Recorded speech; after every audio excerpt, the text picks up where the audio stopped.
Hello students, मैं उम्मीद करता हूं कि आप सभी लोग अच्छे होंगे। आज मैं आपको 67वीं बीपीएससी मुख्य प्रतियोगिता परीक्षा के अंतर्गत समान अध्ययन द्वितीय प्रश्न पत्र की क्या रणनीति होनी चाहिए और किस ढंग से तैयारी करनी चाहिए उसके बारे में डिटेल्स में बताने जा रहा हूं। और इस पेपर यानी द्वितीय प्रश्न पत्र की तैयारी के लिए कौन सी पुस्तकें या मैगजीन ज़्यादा उपयोगी होगी ये भी मैं आपको बतलाऊँगा। तो समान अध्ययन द्वितीय प्रश्न पत्र कुल अंक 300 होते हैं, ठीक है। यानी 300 अंक की परीक्षा होती है जिसके लिए 3 घंटा समय निर्धारित की जाती है। और इस खंड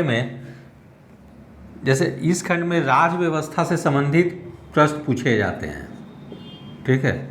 जैसे खंड 1 में देखेंगे तो आपको राज्य व्यवस्था से संबंधित प्रश्न पूछे जाते हैं, यानी पॉलिटी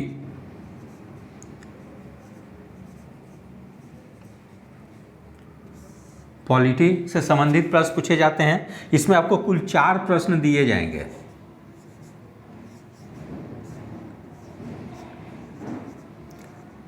कुल प्रश्न 4, ठीक है, जिसमें से 3 प्रश्न जो है कि आपको लिखना है। 3 प्रश्न लिखना है, यानी विकल्प काफ़ी सीमित है। ये सेकेंड पेपर में आपकी तैयारी काफ़ी अच्छी होनी चाहिए जिससे कि आपकी प्रश्न कोई ना छूटे, क्योंकि 4 ही प्रश्न आपको दिए जाएंगे, 4 में से 3 प्रश्न लिखनी है आपको। और पेपर सेकेंड में एक चीज़ देखेंगे कि प्रश्न जो होती है जो काफ़ी ज़्यादा एनालिटिकल और कंसेप्चुअल टाइप के प्रश्न पूछे जाते हैं। इसलिए किसी भी टॉपिक पे आपकी अगर गहन कंसेप्ट क्लियर होगी या डीप स्टडी किए होंगे तभी आप इस पेपर के क्वेश्चन को अच्छी तरीके से लिख पाएंगे, वरना आप टू द पॉइंट नहीं लिख पाएंगे। तो सबसे पहले मैं आपको बिहार लोक सेवा आयोग के द्वारा राज्य व्यवस्था के अंतर्गत क्या सिलेबस निर्धारित की गई है वो पहले मैं लिख देता हूं आपको। तो यहाँ मैं सिलेबस लिख दे रहा हूं,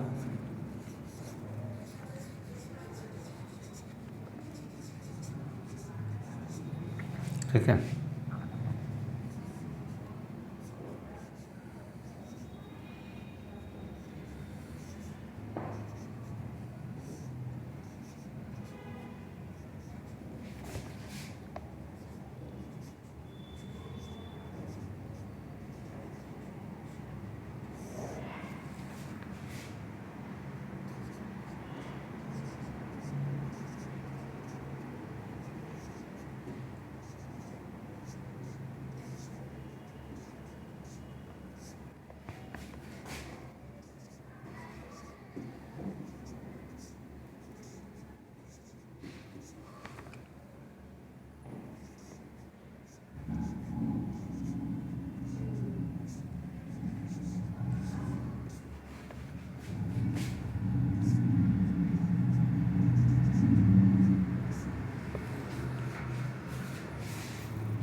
तो इस प्रकार से बिहार लोक सेवा आयोग के द्वारा जो खंड 1 है उसमें राज्य व्यवस्था से संबंधित प्रश्न पूछे जाएंगे।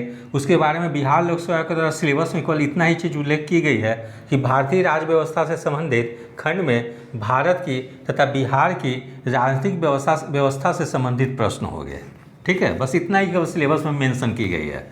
और प्रीवियस ईयर के आप क्वेश्चन को देखेंगे आप तो आपको लगेगा कि कुछ खास टॉपिक से हर साल लगभग प्रश्न पूछे जाते हैं। जैसे हम लोग देख लें,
जैसे देखेंगे संविधान की प्रस्तावना से अक्सर प्रश्न पूछी जाती है, फिर मूल अधिकार से भी प्रश्न पूछे जाते हैं, मूल कर्तव्य से भी, न्यायिक सक्रियता से भी प्रश्न ज़्यादा पूछे जाते हैं।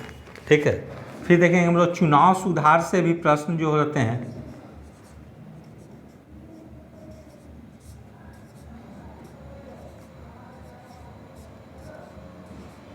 चुनाव सुधार से भी या चुनाव से रिलेटेड भी, जैसे इसको भी टॉपिक को अच्छे से तैयार कर लेंगे। ठीक है, फिर भारतीय संसद से भी प्रश्न पूछे जाते हैं।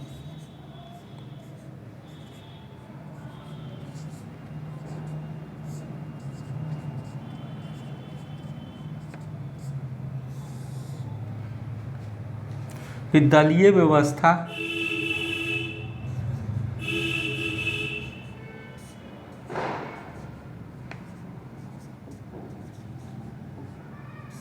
पूर्व में मैं क्वेश्चन आपको बता दे रहा हूँ, एक बार फिर मैं आपको टॉपिक भी बता दे रहा हूँ कि कम से कम इस पे एक अच्छे से 10 पेज का एक नोट्स तैयार कर लेंगे।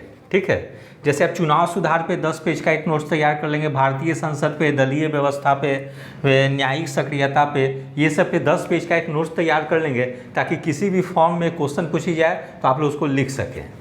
ठीक है, क्योंकि जब आप किसी टॉपिक पे एक कंप्लीट नोट्स बना लेंगे 10 पेज का, तो और उस पर आपकी कंसेप्ट क्लियर रहेगी, तो क्वेश्चन किसी भी फॉर्म में पूछी जाएगी तो आप लिखने में सक्षम होंगे।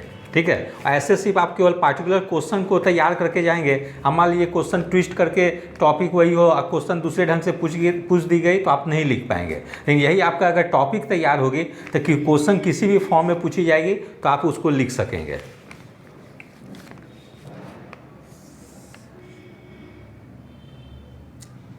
फिर एक प्रश्न जनरली पॉलिटी से जो रहती है वो बिहार के संदर्भ में जनरली जरूर पूछी जाती है।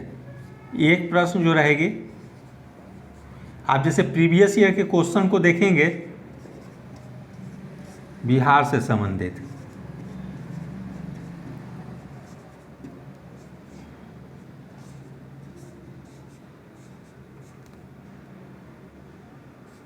आप जैसे एक प्रश्न देखेंगे, प्रीवियस ईयर के क्वेश्चन देखेंगे तो इस सेक्शन में जो 4 प्रश्न पूछे जाते हैं उसमें से एक प्रश्न जो है कि बिहार के कॉन्टेस्ट में जरूर पूछी जाएगी।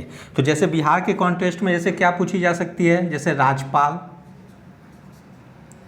क्योंकि राज्य में ज़्यादा इंपॉर्टेंट राज्यपाल होते हैं तो राज्यपाल से संबंधित प्रश्न पूछी जा सकती है।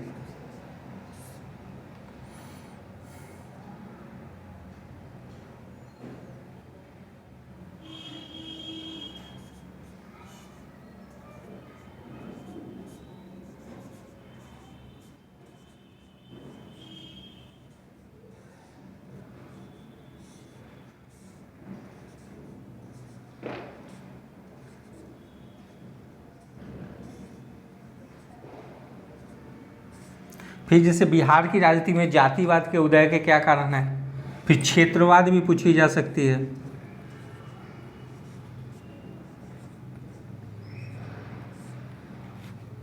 फिर और जैसे बिहार के संदर्भ में, बिहार में राजनीति का प्राधिकरण पे भी प्रश्न पूछे जा सकते हैं।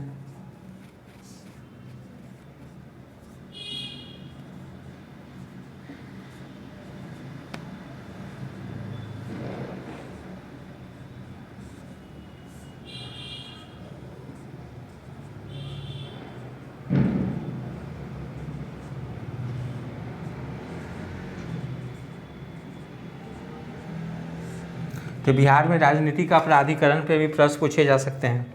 फिर हम लोग देख लेंगे सोर्स, इसकी पेपर सेक्शन 1 की या पॉलिटी की तैयारी के लिए आप लोग कौन सा सोर्स या पुस्तक की सहायता या मैगजीन की सहायता लेने पड़ेगी, वो मैं आपको बता दे रहा हूँ।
तो जैसे सोर्स में मैं आपको बता दूं कि भारतीय राज्य व्यवस्था के लिए लक्ष्मीकांत की बुक जो है वो काफ़ी सफिशिएंट होगी, ठीक है, क्योंकि इसमें जो है कि कोई भी टॉपिक को काफ़ी अच्छे से डिस्क्राइब की गई है। यदि आप लक्ष्मीकांत को पढ़ लेते हैं तो मैं समझता हूँ कि ये सब क्वेश्चन लिखने में आपको दिक्कत नहीं होगी। उसके अलावा योजना मैगजीन जो आती है, जो कि सूचना और प्रसारण मंत्रालय के द्वारा निकाली जाती है, योजना मैगजीन को आप लोग जरूर से पढ़ेंगे। तो बहुत लोग जैसे है कि मंथली योजना मैगजीन नहीं खरीद पाते हैं, तो योजना मैगजीन की एक जिस्ट भी निकालती है कोई प्रकाशन, ठीक है। तो आप मंथली अगर पहले का नहीं खरीदते हो 3-4 महीना का, तो आप जिस्ट ले लेंगे, वो 1 साल की जो होती है मेन टॉपिक को जो है उसको कलेक्ट करके कोई प्रकाशन निकालती है, ठीक है, तो उसको आप ले लेंगे। योजना आपको काफ़ी हेल्प करेगी, ठीक है।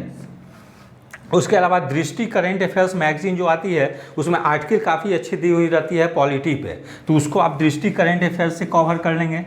उसके अलावा प्रतियोगिता दर्पण मैगजीन जो मंथली जो आती है उसमें भी यह है कि बीच में काफ़ी अच्छा आर्टिकल लिखी रहती है, ठीक है, तो जो पॉलिटी से संबंधित जो आर्टिकल होगी वो आप प्रतियोगिता दर्पण से कलेक्ट कर लेंगे। और अगर प्रतियोगिता दर्पण कोई मंथली नहीं लेते हो तो प्रतियोगिता दर्पण प्रकाशन के द्वारा भी वो जो है कि एक एनुअली करंट अफेयर्स की या उस टॉपिक की जो है कि मतलब जिस्ट निकाली जाती है, तो जो मंथली नहीं ले पाते हो वो प्रतियोगिता दर्पण का एनुअल जो आती है वहाँ से कलेक्ट कर लेंगे, ठीक है। उसके अलावा समाचार पत्र में दैनिक जागरण और हिंदुस्तान, इसका जरूर से इस्तेमाल करेंगे। दैनिक जागरण काफ़ी अच्छी पेपर है, इसका जो संपादकीय जो रहती है या उसमें आर्टिकल जो दी गई रहती है वो काफ़ी बेहतर रहती है, और भी जो हिंदी में समाचार पत्र हैं, इसलिए दैनिक जागरण का आप लोग नियमित रूप से जरूर अध्ययन करेंगे। जो लोग पेपर नहीं खरीद सकते वो ऑनलाइन भी पढ़ लेंगे, जरूर से संपादकीय पढ़ लेंगे और आर्टिकल जो दी रहती है, क्योंकि आप इसमें जो पेपर में जो आती है उसको अगर पॉलिटी के क्वेश्चन लिखने में आप अगर यूज करेंगे तो मैं समझता हूँ कि मार्क्स आपकी काफ़ी बढ़ जाएगी। विशेषकर बिहार के कॉन्टेस्ट में जो क्वेश्चन पूछे जाते हैं उसमें आपको काफ़ी हेल्प करेगी दैनिक जागरण पेपर। उसके अलावा जो चुनाव सुधार है या दलीय व्यवस्था है या हाल में कुछ क्या परिवर्तन आई है न्यायिक सक्रियता में, सुप्रीम कोर्ट के लेटेस्ट जजमेंट जो आई है वो सब आपको पेपर में नियमित रूप से आती रहती है। तो आप दैनिक जागरण पेपर को अगर आप पढ़ते हैं तो मैं समझता हूँ कि आपको काफ़ी मदद मिलेगी। और पेपर में जो आती है करेंट की मैटर, उसको अगर आप अपने क्वेश्चन में जोड़ देंगे तो आपके क्वेश्चन काफ़ी ज़्यादा इनरिच हो जाएंगे, ठीक है। उसके अलावा हिंदुस्तान पेपर में भी जो आती है आर्टिकल वगैरह उसको भी पढ़ेंगे, वो भी काफ़ी यूजफुल होगी। लेकिन मैं कहूँगा कि हिंदुस्तान और दैनिक जागरण में ज़्यादा यूजफुल दैनिक जागरण आपके लिए रहेगी। उसके अलावा जो स्टूडेंट इंग्लिश मीडियम के हैं वो लोग द हिंदू न्यूज़पेपर का यूज कर सकते हैं, या फिर कोई अभ्यर्थी हिंदी मीडियम में भी भले एग्ज़ाम दें लेकिन अगर उनके पास इंग्लिश की समझ है तो वो द हिंदू का जोर से मतलब स्टडी करें, क्योंकि इसमें जो आर्टिकल और जो एक ओपन पेज जो आती है वो काफ़ी बेहतर रहती है।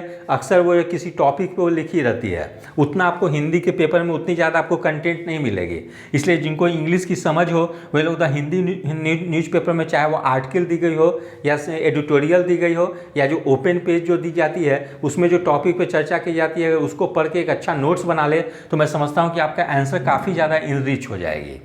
इस प्रकार से पॉलिटी सेक्शन 1 के पॉलिटी सेक्शन में अगर आपका चीज़ मेरे द्वारा जो बताई गई है, जो सोर्स जो बताई गई है चाहे मैगजीन की हो या बुक की हो, अगर ये सब आप स्टडी करते हैं तो मैं समझता हूँ कि इस सेक्शन में आप काफ़ी ज़्यादा बेहतर प्रदर्शन कर सकते हैं। इसमें आप केवल एक बुक पढ़ लेंगे लक्ष्मीकांत का, नहीं उसके बाद जो है कि आप मैगजीन और न्यूज़पेपर इसको बहुत ज़्यादा स्टडी करेंगे, क्योंकि पेपर सेकेंड में जो तीनों सेक्शन जो है उसमें आपका मैगजीन और न्यूज़पेपर काफ़ी ज़्यादा हेल्प करेगी आपको, क्योंकि मैगजीन और न्यूज़पेपर जो होती है वो आपको करंट से रिलेटेड और क्या चेंज आई है और नया चीज़ ऐड हुई है ये सब आपको सिर्फ मैगजीन और न्यूज़पेपर ही आपको हेल्प कर पाएगी, बुक बहुत ज़्यादा आपको हेल्प नहीं कर पाएगी, ठीक है। इसलिए आप न्यूज़पेपर और मैगजीन का जरूर से सहारा लेंगे।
तो सेक्शन 2 में सिलेबस जो है वो भारतीय अर्थव्यवस्था और भूगोल से संबंधित प्रश्न पूछे जाते हैं। तो इस प्रकार से समान अध्ययन या जीएस के सेकेंड पेपर में सेक्शन 2 जो होती है उसमें भारतीय अर्थव्यवस्था तथा भूगोल से संबंधित प्रश्न पूछे जाते हैं। ठीक है, तो इस सेक्शन में भी कुल आपको 4 प्रश्न दिए जाएंगे। ठीक है, और 4 प्रश्न में से 3 प्रश्न आपको लिखनी होती है।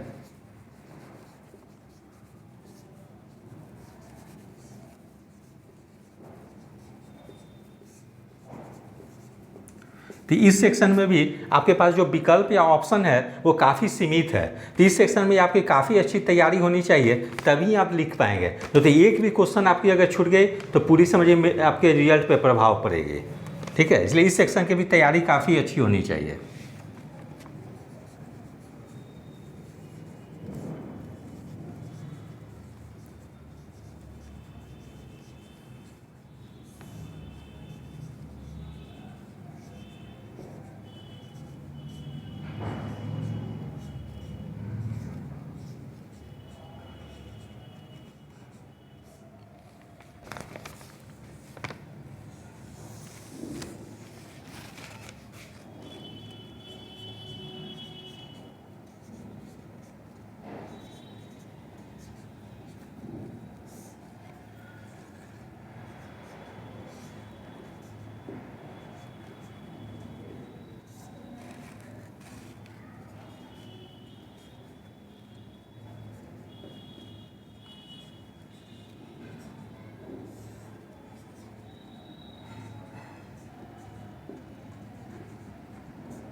तो अर्थव्यवस्था और भूगोल सेक्शन में आप देखेंगे कि जनरली क्वेश्चन जो है कि यही 4 टॉपिक से रहती है। ठीक है, तो जैसे इसमें देखेंगे जनसंख्या नियंत्रण और जननांकीय लाभांश यानी पॉपुलेशन कंट्रोल और पॉपुलेशन डिविडेंड से प्रश्न अक्सर पूछे जाते हैं।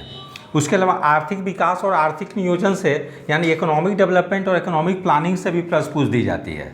उसके अलावा गरीबी, पॉवर्टी, कृषि की समस्या एवं संभावना, ठीक है, यानी problem with agriculture and possibility. ठीक है, उसके अलावा औद्योगिक संभावना से भी पूछ दी जाती है क्वेश्चन। तो ये सब टॉपिक को आप अच्छे तरीके से तैयार कर लेंगे।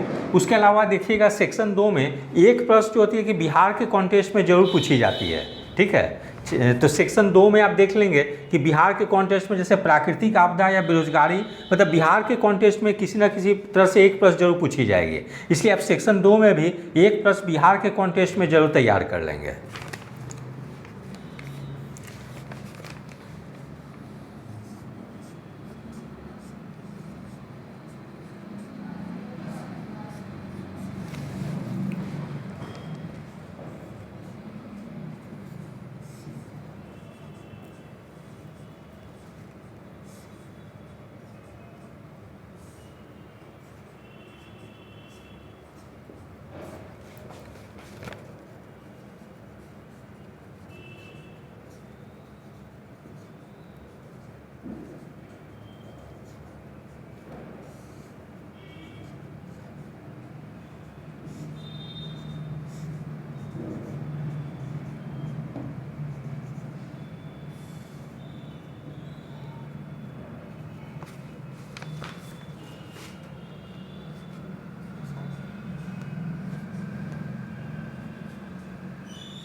हाँ, तो अर्थव्यवस्था और भूगोल के लिए आप जैसे टॉपिक मैंने बता दिया, इसके लिए कौन सा सोर्स या पुस्तक उपयोगी होगी वो मैं आपको बता देता हूँ। तो इस सेक्शन में आपको कोई बुक ज़्यादा हेल्प नहीं करेगी, ठीक है। आपको न्यूज़पेपर और मैगजीन पे ज़्यादा डिपेंडेबल रहनी पड़ेगी, ठीक है।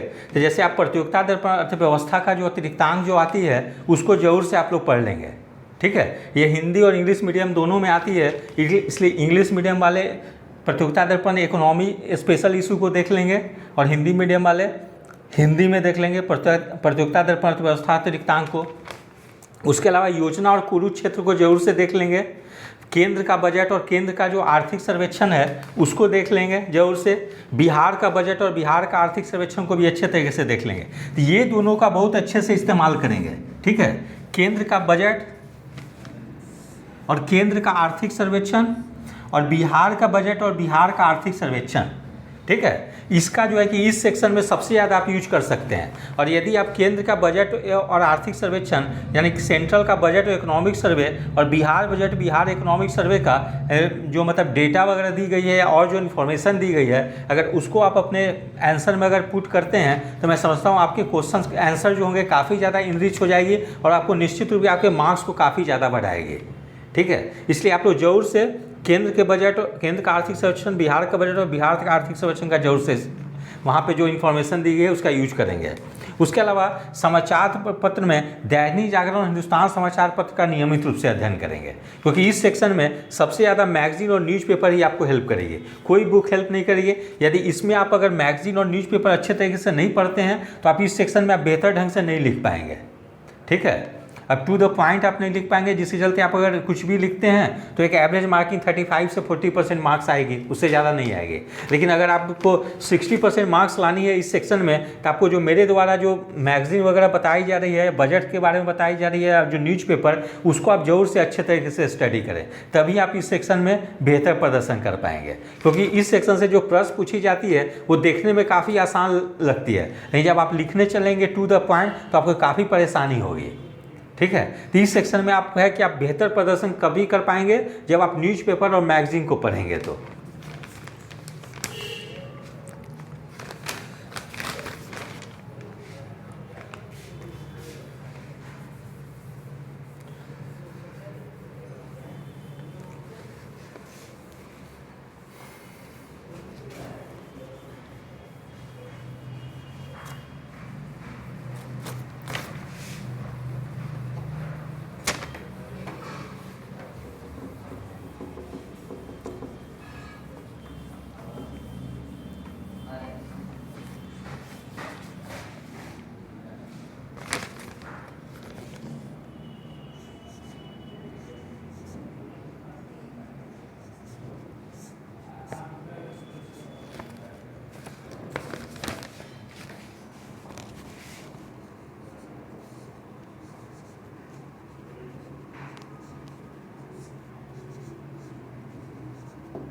तो सेक्शन 3 में विज्ञान और प्रौद्योगिकी यानी साइंस एंड टेक्नोलॉजी में बिहार लोक सेवा आयोग का जो सिलेबस निर्धारित की गई है वो मैं आपको बता दे रहा हूँ। भारत तथा बिहार में विज्ञान और प्रौद्योगिकी के महत्व के बारे में वर्णन, इनमें प्रायोगिक पक्ष पे ज़्यादा बल दिया जाएगा।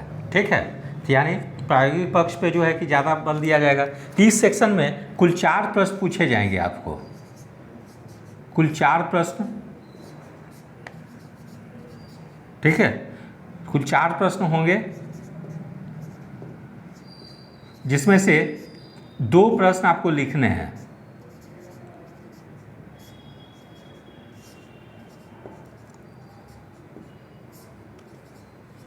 तो यहाँ आपको विकल्प थोड़ी सी ज़्यादा दे देंगे, 4 में 2 ही लिखना है।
तो इसमें जैसे देखते हैं हम लोग विज्ञान और प्रौद्योगिकी में कुछ मैंने टॉपिक यहाँ पे दोबारा बता दे रहा हूँ। जैसे प्राकृतिक आपदा से निपटने में विज्ञान और प्रौद्योगिकी की क्या भूमिका हो सकती है, उसको देख लेंगे आप लोग। जैसे प्राकृतिक आपदा, बाढ़, सूखा, चक्रवात से निपटने में विज्ञान एवं प्रौद्योगिकी की भूमिका।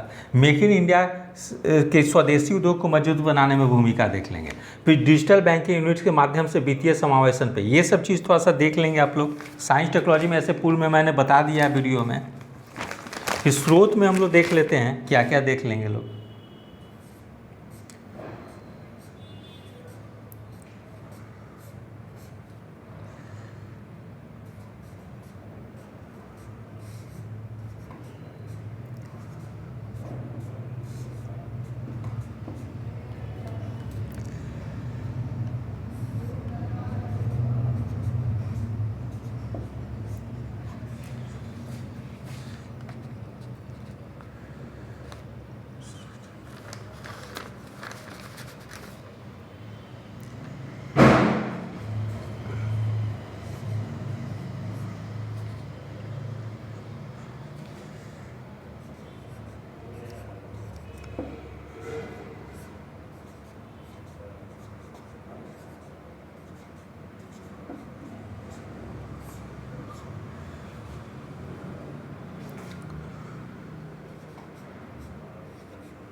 हाँ, तो सेक्शन 3 में हम लोग देखते हैं साइंस एंड टेक्नोलॉजी का जो सिलेबस निर्धारित की गई है वो भारत तथा बिहार में विज्ञान और प्रौद्योगिकी के महत्व के बारे में वर्णन और इसके प्रायोगिक पक्ष पर विशेष बल दिया जाएगा। तो साइंस एंड टेक्नोलॉजी में हम लोग ये सब टॉपिक देख लेंगे हम लोग, जैसे प्राकृतिक आपदा, बाढ़, सूखा, चक्रवात से निपटने में साइंस टेक्नोलॉजी की भूमिका, मेक इन इंडिया स्वदेशी उद्योग को किस प्रकार से मजबूत बनाएगा science technology, digital banking units के माध्यम से वित्तीय समावेशन में साइंस टेक्नोलॉजी की क्या भूमिका होगी, इसके लिए सोर्स क्या होगा। इसके लिए भी आपको मैगजीन और न्यूज़पेपर ही ज़्यादा हेल्प करेगी, ठीक है, कोई बुक ज़्यादा हेल्प नहीं करेगी। जैसे प्रतियोगिता दर्पण जो मंथली मैगजीन निकलती है उसमें जो आर्टिकल निकलती है साइंस एंड टेक्नोलॉजी पे, उसको आप पढ़ेंगे अच्छे तरीके से। फिर दृष्टि करंट अफेयर्स में भी निकलती है साइंस टेक पे, उसको देख लेंगे हम लोग, चाहे वो पर्यावरण हो या कोई भी अन्य सेक्शन का हो या प्राकृतिक आपदा पे हो। जनरली पर्यावरण से रिलेटेड एक क्वेश्चन जरूर पूछी जाती है। उसके अलावा स्पेस टेक्नोलॉजी से भी क्वेश्चन पूछ दी जाती है। तो ये से पाठ की प्रतियोगिता दर्पण दृष्टि करंट अफेयर्स मैगजीन में काफ़ी अच्छे दी गई रहती है। फिर योजना में भी आपको काफ़ी अच्छी आर्टिकल दी हुई रहती है, पर्यावरण पे बात करें या स्पेस टेक्नोलॉजी पे बात करें तो, ठीक है, या एग्रीकल्चर पे बात करें तो ये सब चीज़ आपको योजना में भी मिल जाएगी बहुत अच्छे तरीके से। इस योजना का जरूर से अध्ययन करेंगे, ठीक है, क्योंकि इसमें भारत सरकार द्वारा जो भी कोई नई स्कीम शुरू की गई वो सब सारा दी जाती है साइंस टेक्नोलॉजी के फील्ड में। फिर सृजन प्रकाशन एक पटना की प्रकाशन है, उसके द्वारा भी साइंस एंड टेक्नोलॉजी पे एक पतली सी बुक निकाली जाती है, उसको भी जरूर से अध्ययन करेंगे। उसी तरह से केबीसी नैनो प्रकाशन के द्वारा भी साइंस एंड टेक्नोलॉजी पे एक अलग से बुक प्रकाशित की जाती है, उसको भी देख लेंगे, ठीक है। उसके अलावा समाचार पत्र में दैनिक जागरण, हिंदुस्तान का भी अध्ययन करेंगे। इसके अलावा मैंने एक बता दिया अनसोर्स जो कि हर जगह आपको हेल्प करेगी तीनों खंड में, यानी पेपर सेकंड में तीनों सेक्शन में हेल्प करेगी। वो एक दृष्टि प्रकाशन जो नई दिल्ली की है, दृष्टि आईएएस कोचिंग जो कि विकास दीपकीर्ति सर की है, उसके द्वारा बिहार मतलब बीपीएससी समान अध्ययन के लिए एक मतलब बुक प्रकाशित की गई है, जिसमें एक मोटी सी बुक है, जिसमें पेपर फर्स्ट और पेपर सेकेंड दोनों की कंटेंट दी गई है, इसलिए उसको आप लोग जरूर ले लेंगे। दृष्टि समान अध्ययन करके वो मतलब है बुक निकली है, मोटी सी बुक है, जिसमें फर्स्ट पेपर और सेकेंड पेपर दोनों के कंटेंट दिए गए हैं, तो उसको आप लोग ले लेंगे। एक प्रीवियस ईयर सॉल्व पेपर ले लेंगे किसी भी प्रकाशन का, चाहे वो केबीसी नैनो का हो या प्रतियोगिता संदर्भ या कोई अन्य भी प्रकाशन हो। अभी हाल में मैंने शायद सुना है, देखा नहीं है, कि घटना चक्र वाले लोगों ने भी बीपीएससी मेंस का सॉल्व पेपर निकाला है, तो घटना चक्र की काफ़ी अच्छी कंटेंट रहती है, इसलिए अगर घटना चक्र की मार्केट में आ गई हो तो उसको जरूर से आप प्रीवियस ईयर क्वेश्चन को ले लेंगे मेंस का, क्योंकि उससे क्या होगी, आपको एक आइडिया पता चल जाएगी कि इस क्वेश्चन में कौन कौन सा चीज़ मतलब कंटेंट आपको लिखनी है, ठीक है। इसलिए प्रीवियस ईयर सॉल्ट पेपर जरूर से ले लेंगे। उसके अलावा कोई 1 या 2 संस्थान, किसी अच्छे संस्थान की टेस्ट सीरीज अगर होती हो तो आप टेस्ट सीरीज जरूर से ज्वाइन कर लें। उससे क्या होगा कि आपको लिखने की हैबिट बन जाएगी, 3 घंटा में मुझे लिखना है ये, ठीक है। और अभी जो टेस्ट सीरीज ज्वाइन कर लेंगे तो उससे क्या होगा कि आपकी जो कमियां रहेगी वो आपको अभी पता चल जाएगी, क्योंकि एक आपको निर्धारित समय में आपको लिखनी होती है। क्योंकि 2 चीज़ होती है, एक होता है कि वहाँ क्वेश्चन पे मतलब कॉपी पे किसी भी चीज़ को उतारना, और एक होता है कि स्टूडेंट लोग पढ़ लेते हैं लेकिन जब लिखने चलते हैं तो बहुत सारे पॉइंट को भूल जाते हैं। लेकिन अभी से ही अगर आप टेस्ट सीरीज ज्वाइन कर लेंगे तो आपकी एक हैबिट बन जाएगी लिखने की, वो आपको परीक्षा हॉल में आपको फिर कोई परेशानी नहीं होगी। इसलिए मैं कहूँगा आप लोगों को कि 1 या 2 संस्थान का, आप किसी अच्छे संस्थान का टेस्ट सीरीज जरूर से ज्वाइन कर लें। और जहाँ भी टेस्ट सीरीज ज्वाइन करें वहाँ तो एक तो कॉपी आपका चेक करें, और दूसरा आप बोले कि जिस संस्थान में आप टेस्ट सीरीज ज्वाइन करते हो उस संस्थान के द्वारा आपको मॉडल आंसर भी प्रोवाइड कराई जाए। उससे क्या होगा कि आपको आइडिया पता चल जाएगी कि मैंने जो लिखा मुझ में क्या कमी रह गई और इस क्वेश्चन में क्या आंसर होनी चाहिए थी या क्या सिस्टमेटिक ढंग से लिखी जानी चाहिए थी। वो आपको अगर मॉडल आंसर प्रोवाइड करा दी जाती है तो आपको आइडिया हो जाएगी, ठीक है। तो इस प्रकार से मेरे द्वारा जीएस पेपर सेकेंड में आप लोग को कुछ टॉपिक भी बता दी गई है और कौन सा सोर्स से आपको स्टडी करनी है वो भी मैंने बता दिया है। यदि आप मेरे द्वारा जो सोर्स जो बताई गई है आप उसको अगर पढ़ लेते हैं और उससे अच्छी तरह से आप नोट्स तैयार कर लेते हैं तो मैं समझता हूं कि आपको पेपर सेकेंड में 150 से 160 मार्क्स निश्चित रूप से आएगी। और मैं समझता हूं कि वो वर्तमान समय में जैसे पेपर सेकेंड में मार्किंग हो रही है, अगर आप 150 से 160 मार्क्स ले आते हैं तो मैं समझता हूँ कि आपके बहुत अच्छे मतलब रैंक बनाने में आपको हेल्प करेगी, ठीक है। क्योंकि पेपर सेकंड में मैंने देखा है कई लोगों के मार्क्स 120, 25, 30 के बीच में ही रह जाते हैं, ठीक है। रेयर लोग ये 150 से 160 मार्क्स ले आ पाते हैं। इसीलिए मैंने जो सोर्स जो बताया है आपको उसको जरूर से स्टडी करें, क्योंकि पेपर सेकंड में आपको न्यूज़पेपर मैगजीन ही ज़्यादा हेल्प करेगी। आप सोचेंगे किसी बुक से पढ़ के चले जाएँ तो वैसे नहीं हो, क्योंकि क्वेश्चन काफ़ी ज़्यादा अप्लाइड और एनालिटिकल टाइप के क्वेश्चन आते हैं और उस टाइप के प्रश्न को लिखने में आपको न्यूज़पेपर और मैगजीन ही हेल्प करेगी, ठीक है। इसलिए मैंने जो टॉपिक भी पूर्व में आपको जो बताया है उस पर आप एक 10 पेज का एक कंप्लीट नोट्स बना लें, ताकि किसी भी डायमेंशन में क्वेश्चन पूछी जाए तो आप लोग उसको बेहतर ढंग से लिख सकें, ठीक है। तो आज मैं वीडियो दीपावली के एक दिन पूर्व बना रहा हूँ, इसलिए आप लोगों को मैं दीपावली की शुभकामनाएँ एक दिन पहले ही दे रहा हूँ और आप लोग के दीपावली पर्व जो है खुशियाँ और मंगलमय लेकर आए। तो इसी के साथ मैं वीडियो समाप्त करता हूं। यदि आप सभी लोगों को मेरा चैनल अच्छा लगा हो इसे लाइक से और सब्सक्राइब करें। धन्यवाद, टेक केयर।